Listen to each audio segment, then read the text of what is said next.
Hello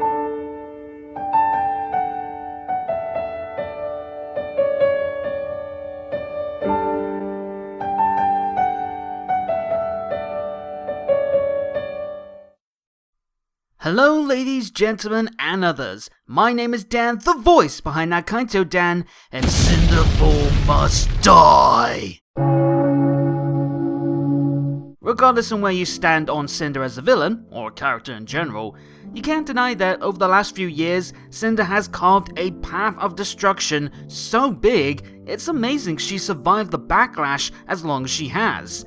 Cinder is like the living embodiment of one of those trick candles, you know, where no matter how hard you blow on it, her fire that is fueled by a lust for power, a need to win, and a desire for vengeance just won't stop burning. And try as others might, Cinder somehow scrapes by to survive another day. As such, this flame fatale has continued to cause suffering for several volumes, killing many well-loved characters, mentally and physically scarring others, and even manipulating her own allies, all for her own selfish goals. Volume 8 was no exception to this trend. Even as we finally got to learn about Cinder's tortured past, we saw her life has always been full of pain, manipulation, and death. And do I even need to talk about all the pain and suffering that she was at the focal point of come Volume 8's conclusion? But sooner or later, even the most stubborn of flames meet their end. And thanks to Cinder's continued malice spreading like wildfire, there's quite a decent lineup of adversaries who each have their own fair causes to support why they should be the one to finally snuff out this flame once and for all. So I figured, why not discuss each possible contender and decide who, in my opinion, is the most likely candidate based on the story so far, each of their motivations, the odds of their success, and more. So, without any further ado, line up the firing squad as we discuss our first option. Option 1. Ruby Rose. If we're talking in betting odds here, then Miss Rose is easily the heavy odds-on favourite, cause boy do these two have history. On top of being Cinder's most fought-against opponent after Penny, Ruby has been the focus of Cinder's sharpest, vengeful daggers ever since that fateful night at Beacon, when her silver eyes turned Cinder's brightest moment into her worst nightmare. This desire to want Ruby dead has since clouded Cinder's every thought, to the point that she's changed Salem's plans several times just so she can get her revenge. And even before that incident, Ruby has already been a thorn in her side on 2 other occasions, so it's almost like these two are destined to fight forever until one of them finally taps out. Of course, this isn't a one-sided rivalry either. Cinder has given Ruby plenty of motivation to want her done too, with Ruby no doubt wanting to make up for failing to save Pyrrha and Penny back at Beacon, and I'm sure that when she hears that Penny died again thanks to Cinder, she'll feel even more motivated. Not to mention, Cinder also tried to kill Jean and Weiss, was, as stated, the one responsible for the fall of Ruby's school, and was also the one behind her literal fall back at the central location. With Cinder now reclaiming her place alongside Salem, another fight involving these two seems all but assured. However, there are 1 or 2 snags that might rule Ruby out as the one to take Cinder down. Firstly, even though Cinder has been Ruby's longest serving enemy, she's not the real big bad of the story. Salem is, and recent volumes have been putting in a larger focus on Ruby's destined clash with the Queen of the Grim in the future, so there's every chance that Ruby would be too busy dealing with Cinder's boss to fight Cinder herself. Then there's the magical elephant in the room that is the Maiden Powers. If Ruby is the one responsible for Cinder's death, then she'll likely be her last thoughts.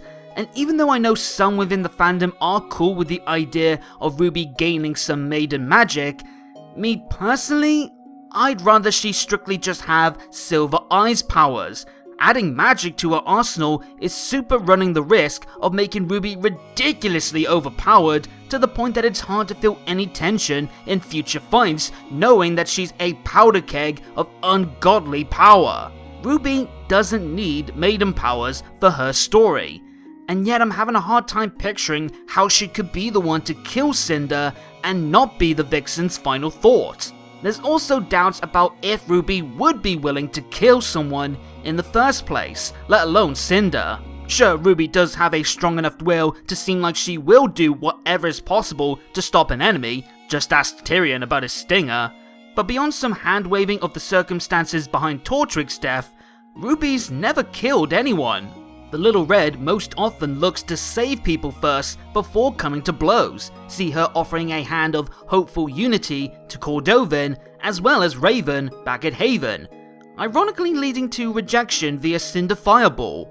Now, I'm not saying that she'll try to redeem Cinder instead, as I think even for RWBY, that bridge has long been burned. I'm just saying that even with everything Cinder's done, can we truly be 100% confident in thinking that RWBY won't hesitate even for a second, being conflicted on whether or not she can shelve her morals just this once to end a life? Based on the prior examples of RWBY's heroic nature, I can't confidently say she will do the deed if faced with that dilemma, and for someone as slippery as Cinder, one moment of hesitation is all she'll need to either strike back or escape, robbing RWBY of the kill before she could even make a decision in time. The next contender though has already shown that they are willing to kill Cinder if the opportunity appeared. Option 2. Jean Arc. Another person that Cinder has bad blood with, Jean also has motivations of loss influencing his actions should he and Cinder duke it out in the future. Cinder of course killed Jean's dear partner Pyrrha in the midst of destroying their school, and then later mocked Jean for his failure to protect anyone, let alone himself, during their fight at Haven, which then led to Cinder almost killing Weiss just to spite the lad, before their next clash eventually led to Jean having to kill Penny just so Cinder couldn't get the Winter Maiden power. That last detail alone fuels quite the hefty desire for a rematch between both fighters.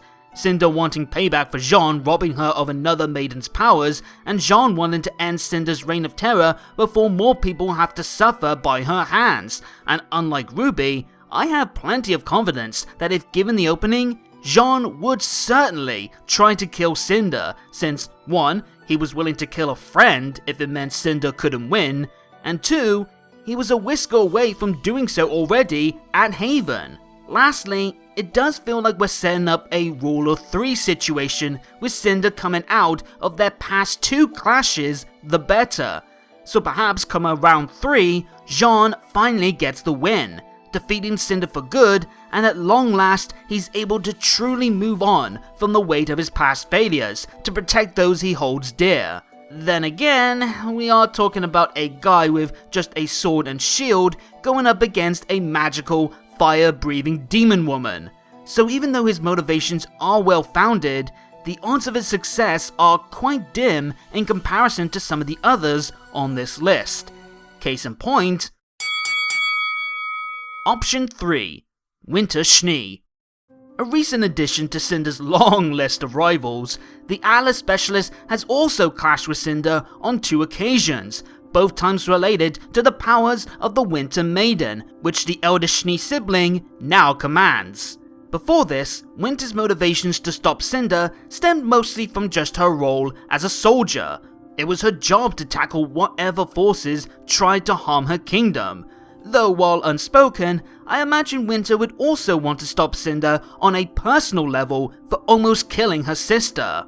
Things got more personal though when Cinder targeted Freya and then Penny, who over the course of the Atlas arc formed quite the budding friendship with Winter, which made it all the more heartbreaking yet pleasing to see Winter take up the maiden mantle in her stead to avenge her fallen friend.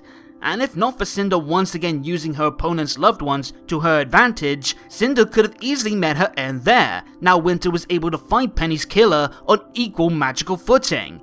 Winter did end this fight though by promising that Cinder will pay for everything she's done, killing Penny, dooming her kingdom, and causing Weiss to fall into the void below, seemingly to her death. So Winter too does have quite the incentive to make the next clash between maidens end in her favour. And as both the Winter Maiden and an elite soldier, she certainly has the tools and the mentality to make sure that Cinder does have a permanent end. And there's certainly worse people who could have 2 doses of maiden power to control, if that is something that's possible without causing any harm to Winter. That's just one of the concerning topics that might hamper Winter's odds, the others being, will that rematch happen, and would Winter be the option that gives the viewers the most rewarding of victories compared to the satisfaction that others on this list would provide. Of course, Cinder has made enemies not just with the heroes, but with some of her villainous allies too, and this next contender has made it quite clear that she'd happily see Cinder dead, even if she hasn't exactly spoken that desire out loud. Option 4. Neo.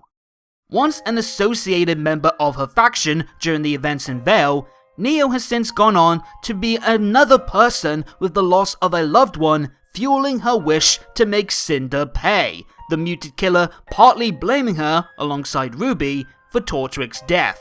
This of course led to Neo's return being in the form of hunting down Cinder in Mistral, getting the upper hand as well on her target for large parts of their fight until Cinder turned up the flames. That at least ticks the box on whether or not Neo would try to kill Cinder if given the chance. But Neo was also smart enough to realize once Cinder went maiden, she was outmatched in strength, so Neo would have to time her next effort wisely rather than try to outfight her one-on-one in a straight contest, which led us to their mutual agreement to work together in killing their shared adversary, RWBY. Now, we all knew Neo wasn't giving up on wanting Cinder dead, more so she just shelved that issue to focus first on RWBY. Then once an opening would appear, the short stack would undoubtedly try to strike right under Cinder's nose. That feeling no doubt getting stronger the more Cinder treated Neo less like an equal and more like a tool, taking the credit for retrieving the lamp, giving Neo no thanks for her efforts, and dragging her into the fight at Amity against her judgment. Shame then that Cinder played the betrayal card first, sending Neo falling into the central location's void, as payback for threatening her. With the reveal of the other world though, this means that Neo could still come back for a rematch, and it's safe to assume that Cinder has just jumped RWBY on Neo's shit list, making Cinder Neo's new #1 must-kill target once she gets back to the real world.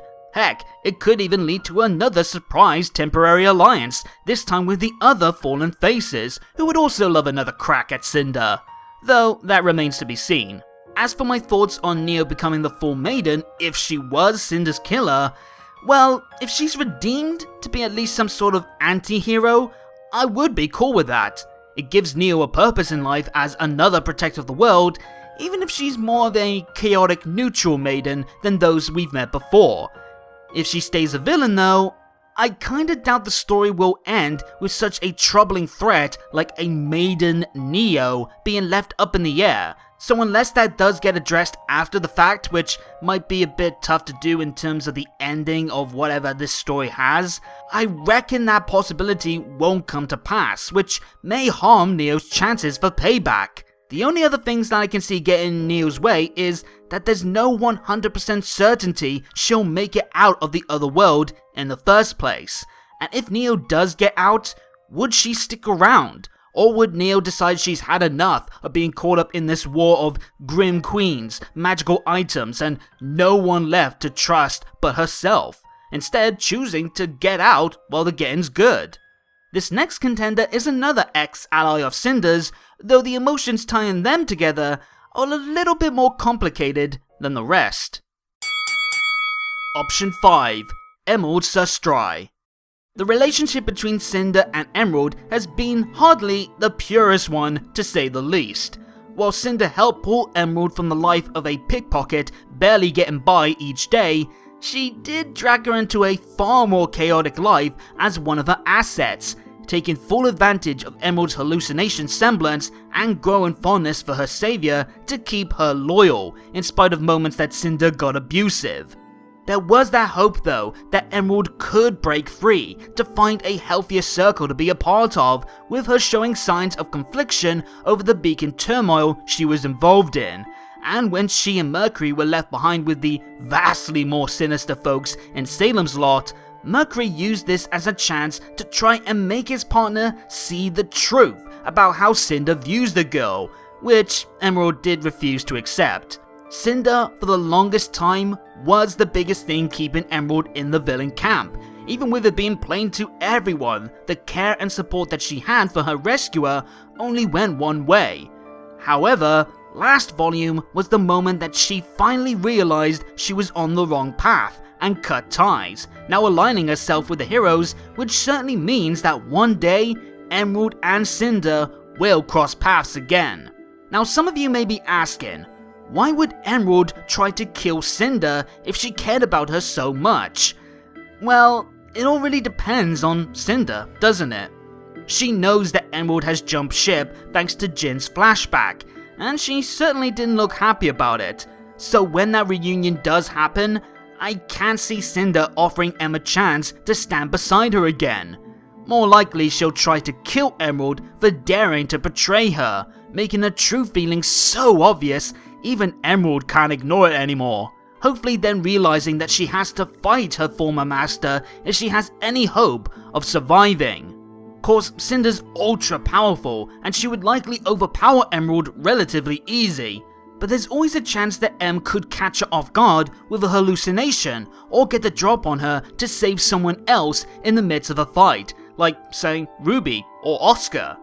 I can see some tragic symbolism in Cinder, someone whose dark path has been filled with people who she never felt cared or valued her, finally meeting her end at the hands of the one person who tried to be that source of love and kindness, only for Cinder herself to push her further and further away, not knowing she's turning her most loyal ally into the one who would eventually cut her down in the end.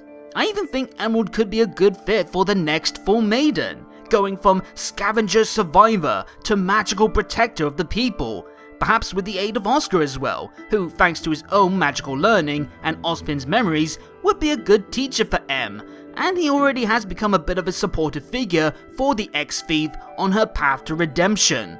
Though again, it really feels like this all depends on if she will survive that fated reunion with her former hero. Next up, we go from someone who was once Cinder's lackey to the one who sees Cinder as nothing but a piece on her board. Option 6. Salem. If some of the fans have been frustrated with Cinder over the years, imagine how Salem has felt.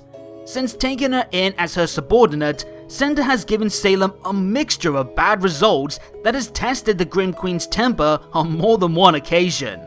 Her maiden proxy has questioned her orders numerous times, misinformed her about killing Ozpin, failed to obtain the lamp at Haven, and complicated her plans more than once thanks to her own goals, something that Salem has made quite clear is a big no-no in her books.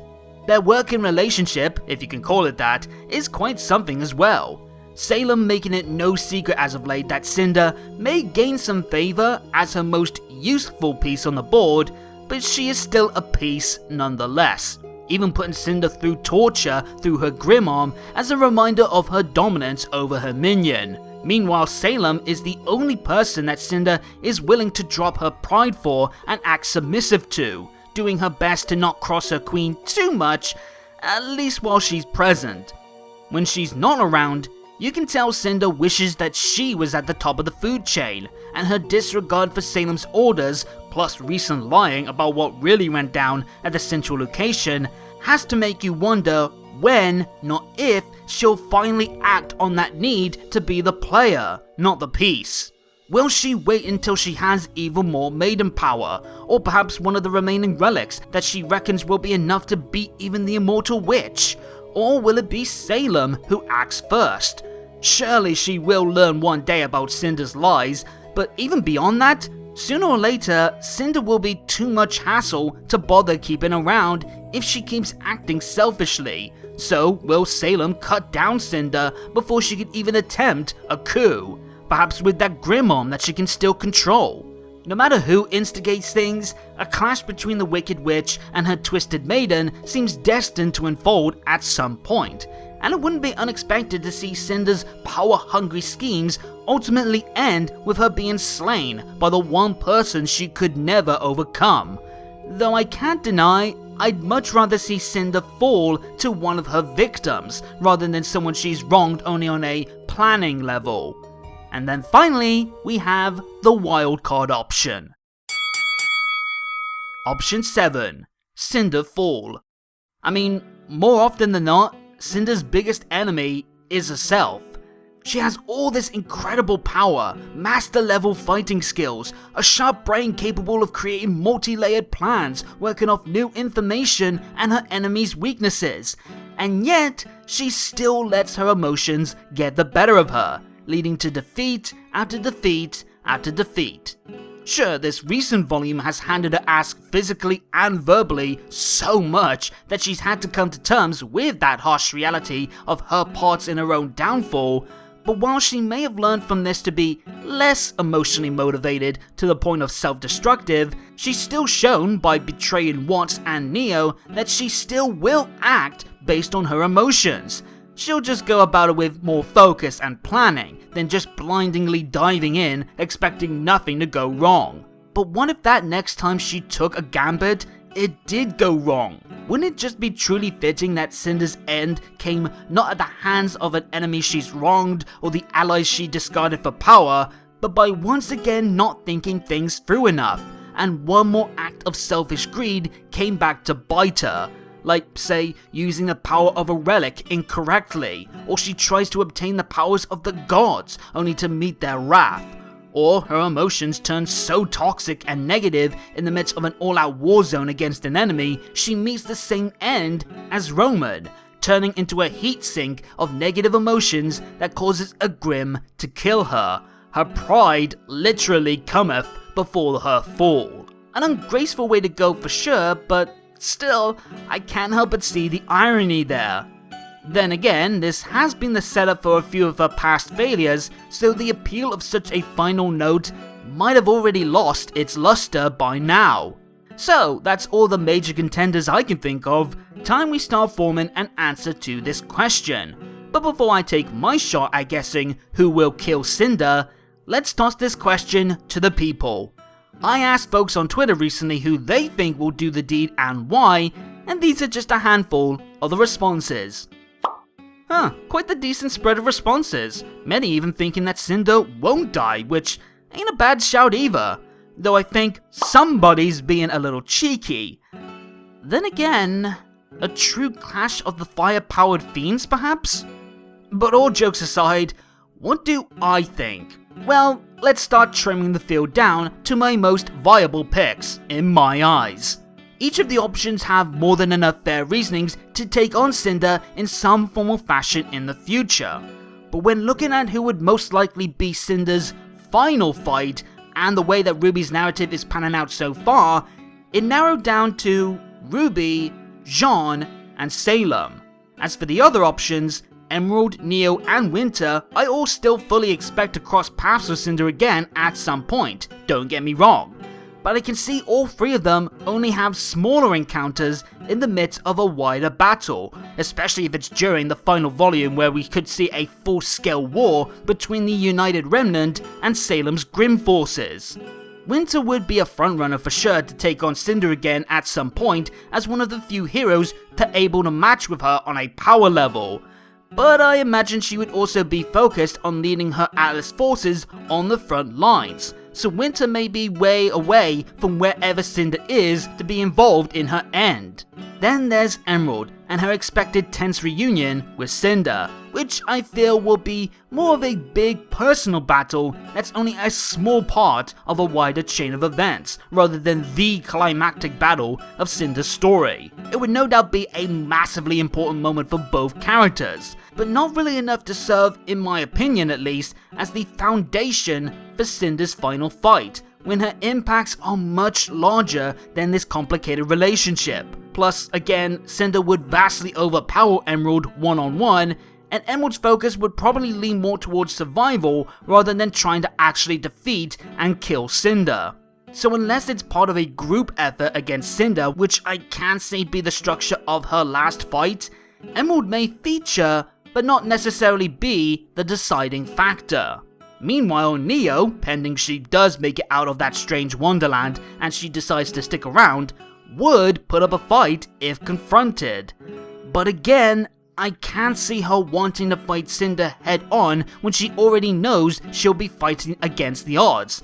And though maybe Neo attempts a sneak attack from behind, perhaps during someone else's fight, I can't shake the vibe that this would actually be more of a disservice to this long-awaited moment and all the characters present rather than being a fulfilling climax. Yes, it would still be dramatic as all hell, and we would still get some joy. But viewers might also feel their investment in the initial fight was wasted after going through all the drama and emotions, only for Neo to steal the kill. If Neo's not the true final opponent of Cinder, just a secondary that lands the killing blow without any of the struggle, that for me wouldn't be as satisfying as watching Neo, or whoever Cinder is facing, first survive a brutal and tense fight fueled by all their past wounds and current emotions and truly earning that killing blow. Better to invest in the climb rather than just have Cinder's death dropped on her feet, especially after all these years and knowing that Cinder has survived much worse than just a sneaky hidden blade. And thus, Neo sadly comes up short. No pun intended. I also said earlier that while I can see Cinder die as a result of her own hubris, in my head, that wouldn't be the most satisfying way to wrap up a story either.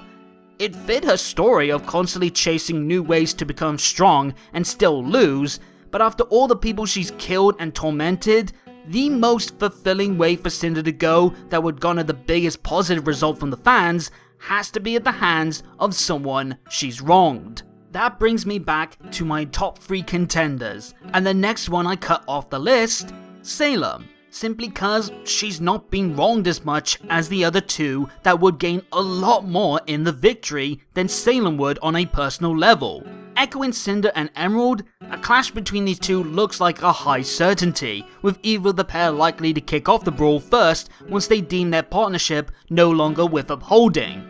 But much like my thoughts on Cinder's own greed being the one responsible for her death, while there's some fulfillment to be found in Cinder trying and failing to surpass her superior, there's a larger wealth of satisfaction to be found in her dying at the hands of someone whose suffering she's caused was larger than just some delays or complications to her plans, as is the case with Cinder's impact on Salem.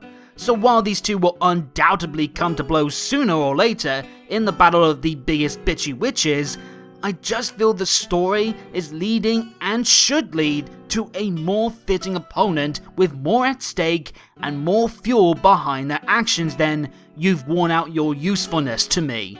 That just leaves us then with RWBY or Jean. The two with the biggest personal and general motivations, the ones with the most history with Cinder, and the two that, in my opinion, have the best odds of not only taking on Cinder in a real fight, but coming out of it the victor and Cinder slain in a satisfying end. Really, either of them could be the one to do it and I would be content, but I do have to pick just one. So if you sat me down and forced me to choose who I think is the most likely and fitting choice, it's gotta be Jean. Now honestly, if you had asked me this question before Volume 8, I probably would have said RWBY.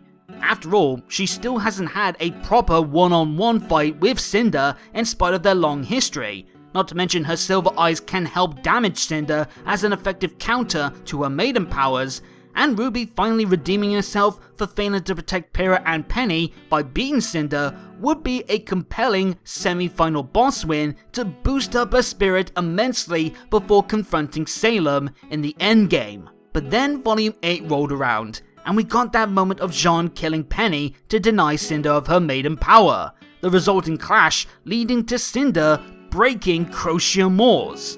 That for me was the turning point in my decision making. Because now because of this, in Cinder's mind, Jean wasn't just that blonde friend of RWBY's whose partner she killed, he was someone who caused her to fail once again. Jean has become just as big a thorn in her side as RWBY, and yet every time she's knocked him down, he keeps coming back up after her, and that has to be eating up Cinder inside. Meanwhile, Jean has just overcome his downward spiral caused by Cinder killing Pyrrha, only to now deal with more anguish as the one to kill Penny. Surely now Jean's motivation to want Cinder done for good has risen to new heights. And once again, I have to suspect that RWBY, in spite of the circumstances and her own wish to stop Cinder, will hesitate killing her at first because of her morals, if she's not already more focused on Salem, who lately has been set up as RWBY's biggest rival the more their paths start to slowly converge, especially with the recent focus on Summer Rose and Salem's use of silver-eyed warriors for her new Grimbiotes. Whereas Jean was just a hair away from turning Cinder's skull into his new scabbard back at Haven, so if he was willing to kill Cinder before based on his pain over Pyrrha, you know he will try again after the stuff with Penny. But hark, I hear some of you cry, Jean can't possibly take on a maiden-powered Cinder, he's got no magic or special traits, and to that I say, you're correct. But he does have something, a sword that needs fixing. I just can't shake my mind off the idea that Cinder breaking Crocium Moors was done for a larger purpose, to give these two another deep connection to share, and to perhaps set up Jean gaining a new sword that would help him be on a nearer level to someone like Cinder.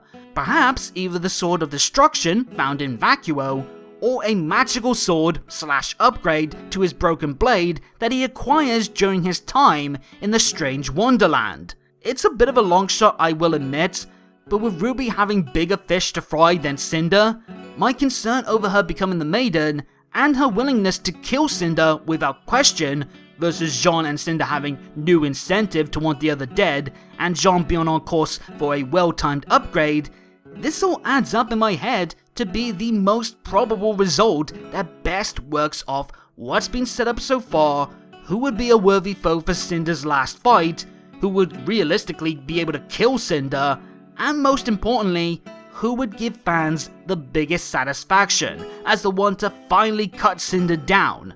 And for me, I think that honor should go to the one person who best counters everything Cinder currently stands for.